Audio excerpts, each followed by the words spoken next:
श्रवणादित्र के शक्तो लिंगम वेरंच शांकरम संस्थाप्य नित्यमभ्यर्च्य करे संसार सागर। ऋषि प्रश्न करते हैं कि महाराज आपने बताया कि परम साध्य शिव को प्राप्त करने के लिए जो साधन है वो श्रवण है, कीर्तन है और मनन है।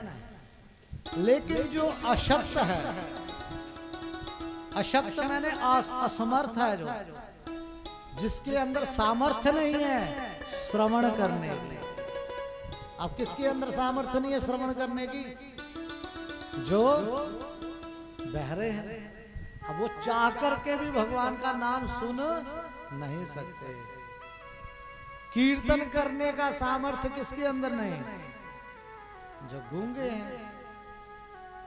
और कुछ जो पाप परायण चाहते हुए भी भगवान का मनन नहीं करते, अथवा जो गूंगे बहरे हैं वो अब जिन्होंने कभी सुना नहीं, कभी कहा नहीं, वो भगवान का मनन कैसे करेंगे? वो अशक्त जन वो भगवान को कैसे प्राप्त करें?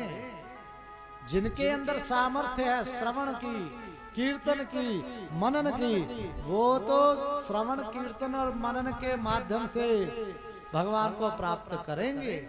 परंतु अशक्त जनों का क्या होगा? अब इस यहां पर अशक्त शब्द को महापुरुष दो अर्थों में ले रहे हैं। एक तो अशक्त वो है जो शारीरिक रूप से अशक्त है, जैसा वर्णन किया, जिनको सुनाई नहीं देता, वो भगवान की कथा को चाह करके भी सुन नहीं सकते। जो बोलते नहीं, वो चाह करके भी भगवान का कीर्तन कर नहीं सकते। और जिन्होंने कभी सुना नहीं, कभी बोला नहीं, वो बेचारे चाह करके भी भगवान का मनन नहीं कर सकते। वो अशक्त। और कई सब कुछ लोग ऐसे हैं जो सब कुछ होते हुए भी भगवान का ध्यान नहीं करते, श्रवण नहीं करते, कीर्तन नहीं करते, मनन नहीं करते। सब कुछ है लेकिन शरीर है, सुनाई सब कुछ देता है लेकिन कथा नहीं सुननी। बोल सब सकते हैं लेकिन भगवान का नाम नहीं बोलना। मनन सब कुछ करते हैं, चिंतन सब कुछ करते हैं, विचार सब करते हैं, लेकिन भगवान का विचार नहीं करते। ऐसे अशक्त जनों को उनका उद्धार कैसे होगा? प्रश्न सही है? प्रश्न समझ में आ रहा? कथा में बैठे हो या क्लास में बैठे हो? क्या कैसा लग रहा है? कक्षा में बैठे हो। प्रश्न किया, जो अशक्त हैं वो भगवान को कैसे प्राप्त करें? श्रवणादित्र के शक्तो लिंगम वेरंच शांकरम संस्थाप्य नित्यम अभ्यर्च्य करे संसार सागरम। अब कहते हैं कि जो मानव अशक्त है, जो श्रवण, कीर्तन और मनन करने में, चिंतन करने में अशक्त है, उनके लिए भगवान ने सुंदर एक व्यवस्था बनाई।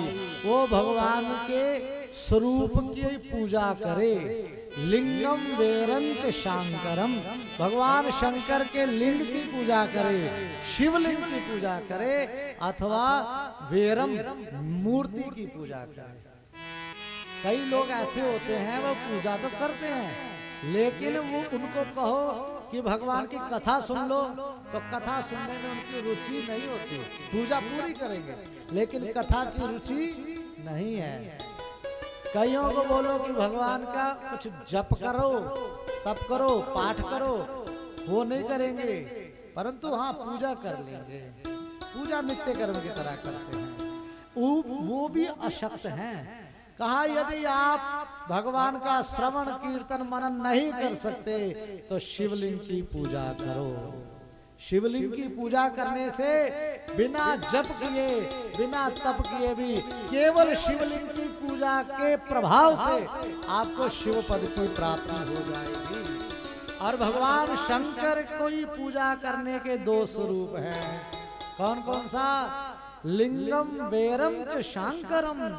जा तो लिंग में पूजा करो, शिवलिंग में पूजा करो, अथवा वेरम, वेर बोलते हैं, वेरम मैंने मूर्ति, मूर्ति पूजा को क्या बोला? बेर, और लिंग को शिवलिंग बोला। अब ये जो बेर शब्द है ना, अब मैं कई बार सोचता था कि भगवान को बेर क्यों चढ़ाते? बेर, जब शिवरात्रि आती है तो सबसे ज्यादा फल कौन सा चढ़ाते हैं? बेर। हल हो सकता है उसका एक कारण ये भी रहा हो कि भगवान के शिव की मूर्ति को बेर कहते हैं। जैसे शिवलिंग को क्या कहते हैं? शिवलिंग, सब पता सबको। वैसे ही भगवान शिव की मूर्ति को क्या कहते हैं? बेर।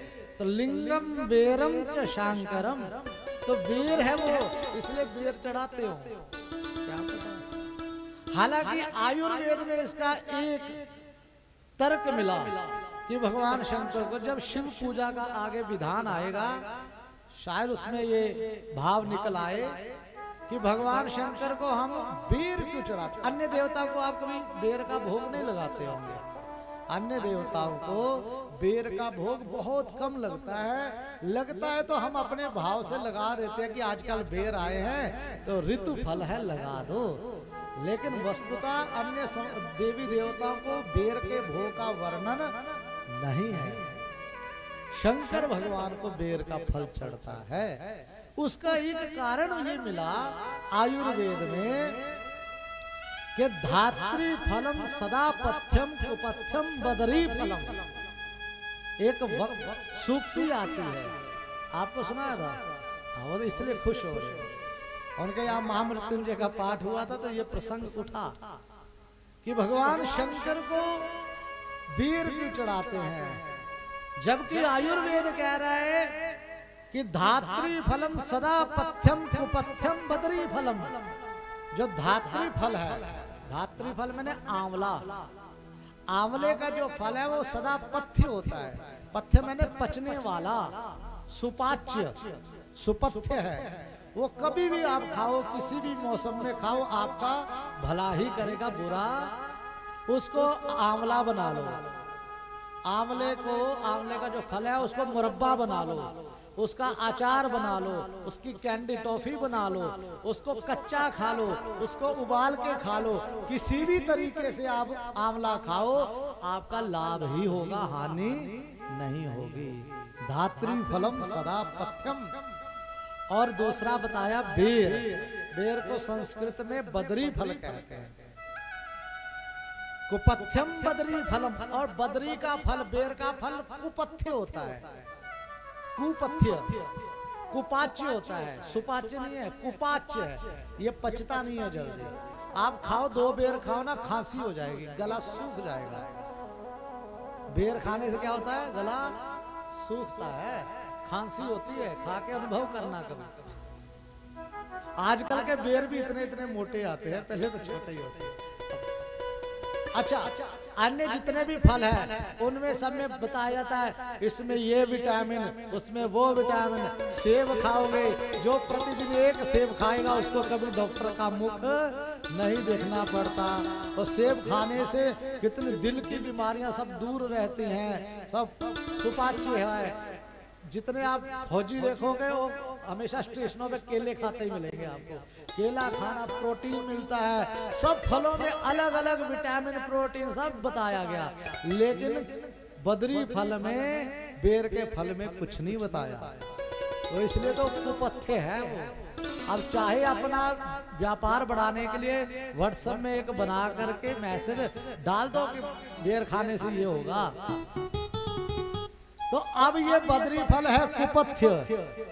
भगवान भोलेनाथ किन चीजों को स्वीकार करते हैं जो हम लोगों के लिए ज्यादा फायदे वाली नहीं है?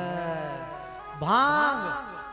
हालांकि हमारे द्विवेदी जी तो इस मत के हैं कि भांग में बहुत तत्व है, लोगों ने इसका अर्थ गलत ले लिया और वास्तविकता सही भी यही है। अमेरिका जैसे पेटेंट लेके बैठे हुए हैं और हम उसको सिर्फ एक नशा मान करके बैठ गए, लेकिन अतिशय मात्रा गलत।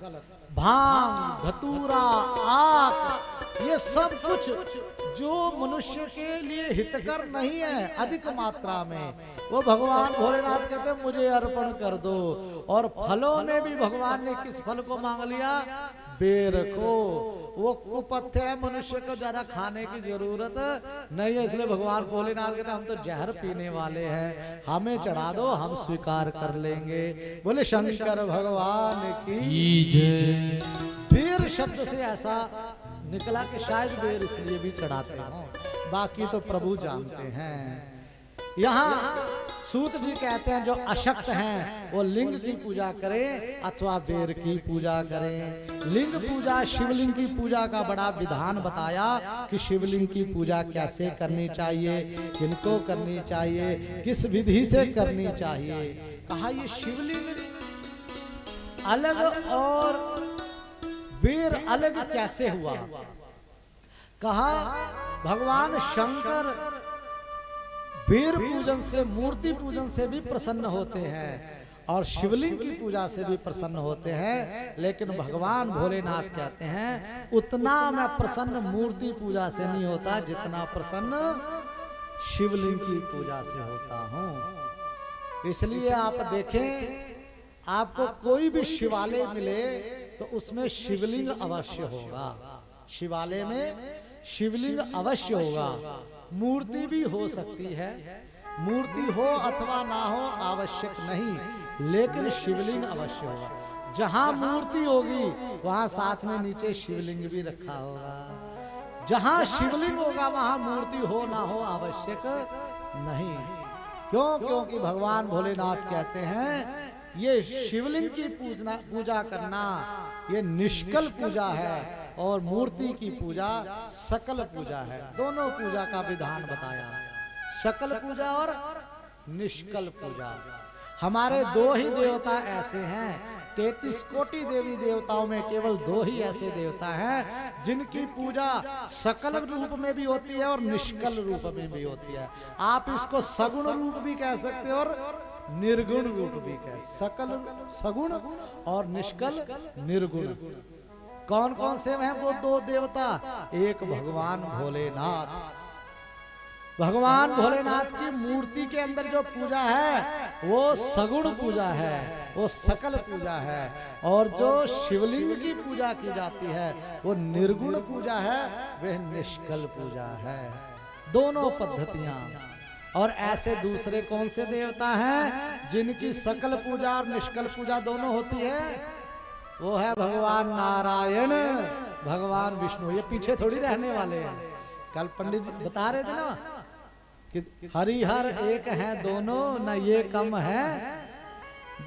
अरे भगवान नारायण ने देखा प्रभु आप 2 तरीके से पूजा कराओगे, सकल रूप में भी निष्कल रूप में भी, हम भी अब ऐसा ही करेंगे।